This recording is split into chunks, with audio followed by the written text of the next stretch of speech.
Menantu greget. My Greget Husband. Author, Raffiansyah. Jangan lupa, komen, like dan subscribe, agar channel ini berkembang. Bab 11 menyanjung. Tut.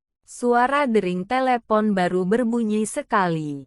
Donnie Wei sudah langsung mengangkat telepon.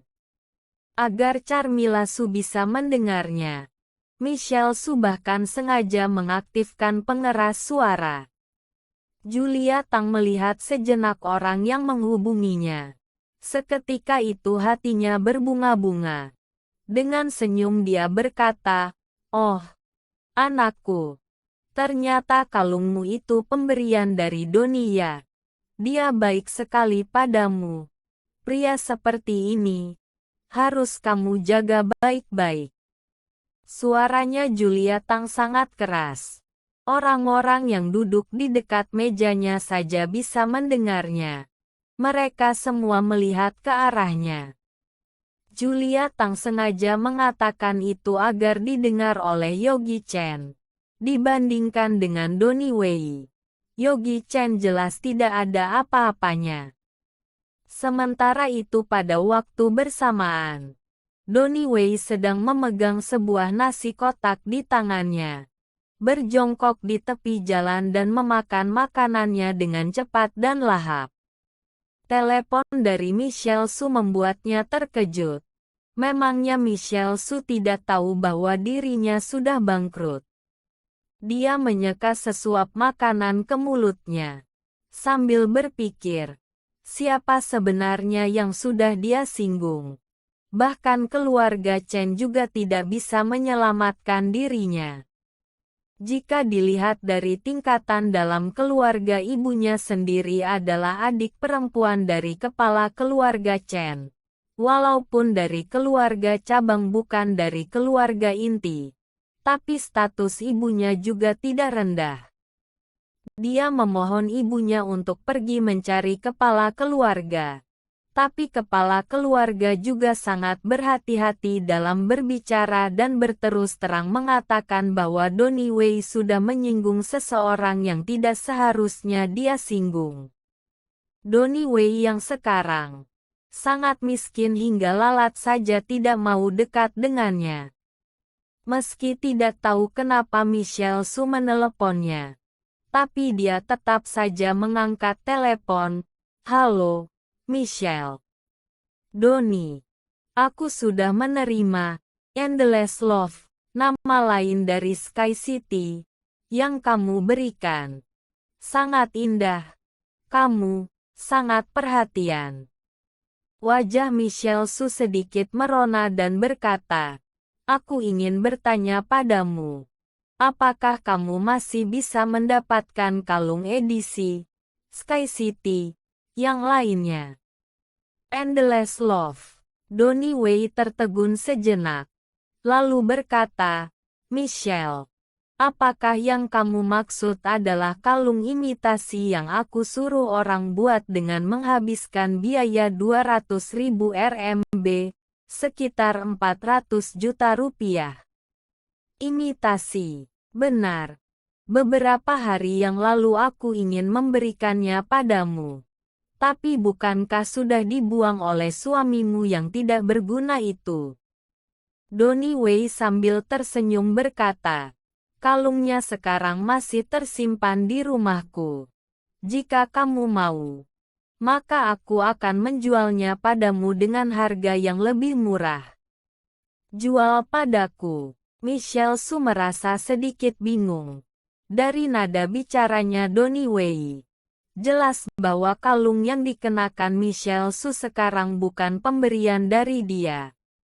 Biaya pembuatan dan material kalung ini menghabiskan total 500.000 RMB. Tapi karena kita cukup dekat, kamu cukup bayar 490.000 RMB saja. Hati Donnie Wei merasa senang seketika. Dirinya sekarang tidak memiliki sepeser pun. Dengan menjual kalung ini, setidaknya dia masih bisa balik modal sedikit. Terima kasih. Tidak perlu. Selesai berbicara, Michelle Su memutuskan sambungan teleponnya. Sepertinya hal ini tampak sedikit rumit. Jadi siapa sebenarnya yang memberikan kalung itu? Tiba-tiba, Michelle Su melihat Yogi Chen yang duduk di meja sebelah. Jangan-jangan dia. Michelle Su tiba-tiba teringat setelah Yogi Chen membuang barang pemberian Donnie Wei hari itu. Yogi Chen pernah mengatakan akan memberikannya Sky City yang asli. Apakah benar-benar dia? Michelle Su dengan refleks melihat ke arah Yogi Chen. Yogi Chen mengelus-elus perutnya. Dia makan dengan kenyang. Meja ini dipenuhi makanan enak dan tidak ada orang yang berebut dengannya. Jika saja mereka tidak menatap dirinya dengan wajah mengeluh, maka itu akan lebih baik lagi. Setelah menyeka mulutnya, Yogi Chen bersendawa dengan perasaan puas. Kebetulan dia melihat Michelle Su sedang menatap dirinya. Wajahnya mengulas seutas senyum. Hah, apa yang sedang kupikirkan? Bagaimana mungkin dia sanggup memberikan barang yang begitu mahal? Ini sama saja dengan mimpi di siang bolong. Michelle Su menghela napas dan berhenti menebak-nebak. Hiasan rambut yang ada di kepala wanita itu cukup menarik. Seperti itu barang antik. Yogi Chen melihat Charmila Su yang duduk di samping Michelle Su. Charmila Su terlihat sedang memakai aksesoris rambut yang diukir dari giok putih. Dilihat dari modelnya itu harusnya berasal dari dinasti Ming. Itu benar-benar barang antik. Ada pepatah mengatakan, nilai barang antik ibarat harga emas saat krisis. Keluarga Chen banyak berinvestasi di bidang barang antik. Karena sering melihat dan berurusan dengan barang antik, Yogi Chen pun memiliki kemampuan untuk membedakan barang antik.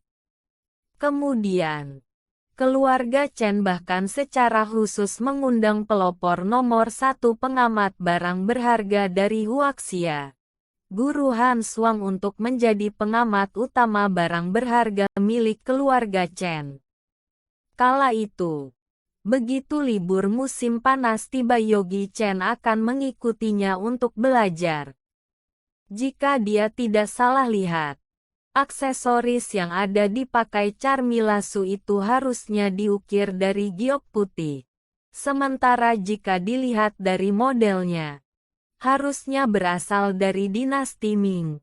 Selain itu hiasannya itu juga hanya boleh dipakai oleh bangsawan kerajaan dari dinasti Ming saja yang boleh pakai. Barang antik apapun yang berhubungan dengan kerajaan, harganya pasti sangat fantastis. Jika dilelang, setidaknya juga akan terlelang 10 juta. 10 juta yang dimaksud ini adalah dolar Amerika. Baik, semuanya harap tenang dulu. Saat ini, nenek keluarga Su bangkit dari tempat duduknya, menarik tangan Michelle Su. Lalu dengan penuh kasih sayang mengatakan, Michelle Su, ayo cepat beritahu nenek, bagaimana caranya kamu berunding dengan Magic Entertainment Group. Michelle Su bangkit berdiri. Ekspresinya tampak sedikit canggung. Setelah berpikir sejenak, dia akhirnya mengatakan dengan jujur, hari itu setelah aku sampai di Magic Entertainment Group, aku menunggu di ruang rapat selama beberapa menit. Namun aku bahkan tidak bertemu dengan presidir Magic Entertainment Group yang baru. Lalu asisten presidir langsung datang dan memberitahuku bahwa mereka ingin bekerja sama dengan kita.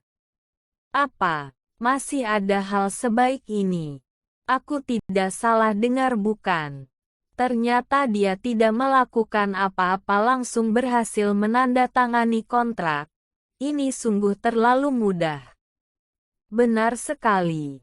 Kupikir sehebat apa dirinya. Jika tahu dari awal akan semudah ini, aku sudah pergi sejak awal. Michelle Su baru saja selesai berbicara. Semua orang pun mulai membicarakannya.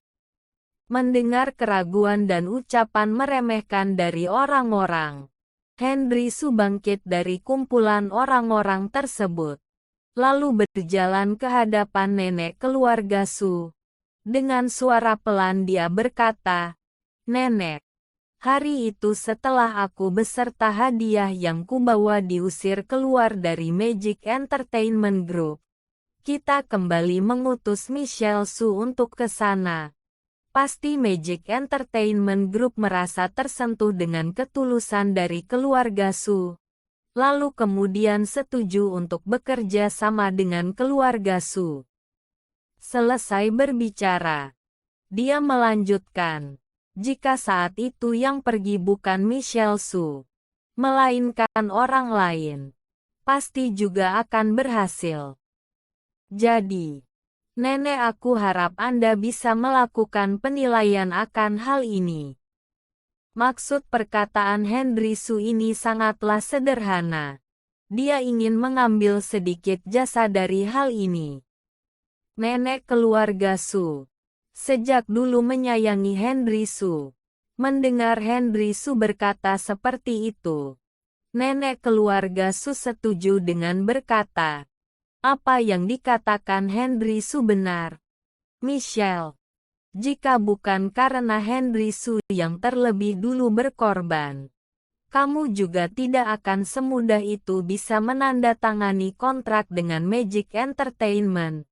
Menurutku, jasa ini perlu dibagi dua antara kamu dan Henry." Mendapatkan pilih kasih dari nenek keluarga Su, dalam hari Henry Su merasa lebih sombong lagi.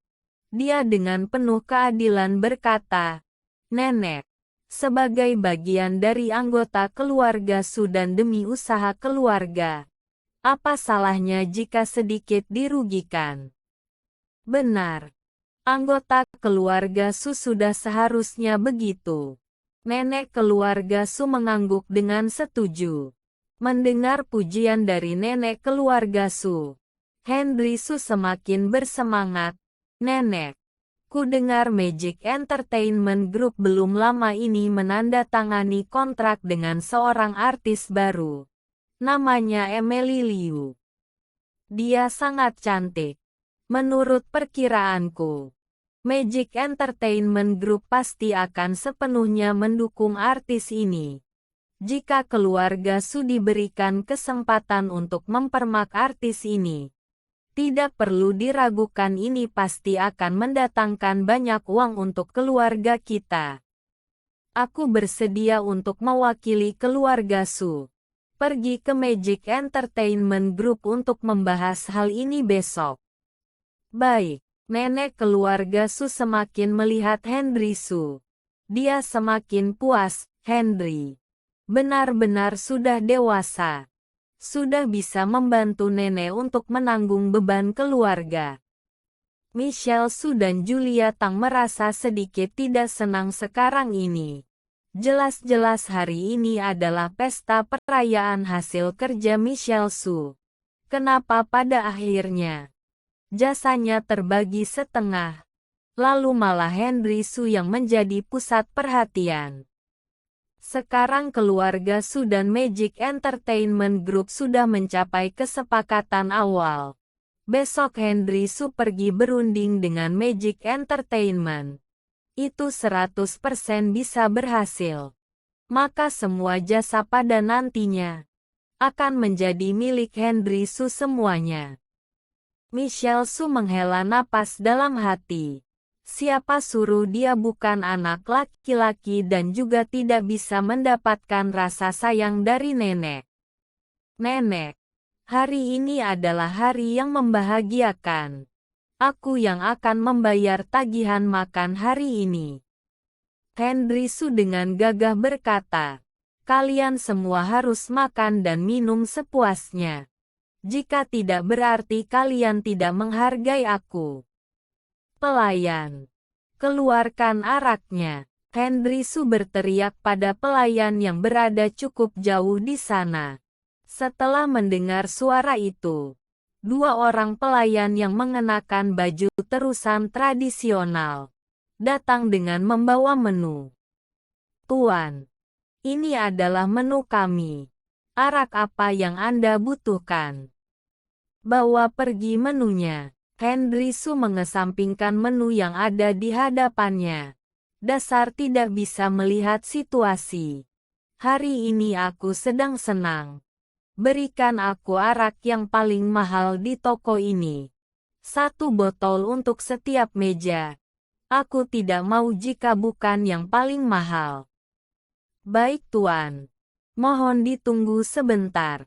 Tidak lama kemudian, 1 baris pelayan yang mengenakan pakaian tradisional berjalan masuk membawakan arak. Pakaian mereka tampak putih. Sungguh pemandangan yang indah bagi siapapun yang melihatnya. Henry Su berdiri, mengangkat tinggi gelasnya dan berkata, "Hari ini adalah hari menuju kesuksesan bagi keluarga Su. Di sini aku mewakili nenek, memberi penghormatan pada setiap orang yang ada di sini." Henry Su yang sekarang memiliki kedudukan yang sangat tinggi. Nenek keluarga Su jelas ingin membimbing Henry Su menjadi pewaris keluarga Su. Jika sekarang tidak menyanjungnya, kapan lagi? Lalu semua orang berbondong-bondong mengangkat gelas mereka, tanpa henti memberikan kata-kata pujian. Suasana saat itu juga mencapai puncaknya. Henry Su, dengan sukses menjadi pusat perhatian semua orang. Setelah beberapa putaran meneguk arak, dia pun mulai sedikit mabuk. Saat melihat waktu, Henry Su merasa waktu sudah cukup larut. Dia pun memanggil pelayan. Hitung totalnya. Pakai kartu ini. Henry Su mengeluarkan kartu dengan gerakan santai. Lalu melihat Charmila Su yang duduk di sampingnya. Wanita cantik berada di samping. Kesempatan yang baik seperti ini, tidak mungkin dia lepaskan. Astaga. Kartu kredit American Express Centurion spesial dari ICBC. Melihat kartu bank yang dikeluarkan oleh Henry Su, orang yang tahu tentang kartu itu pun langsung berteriak.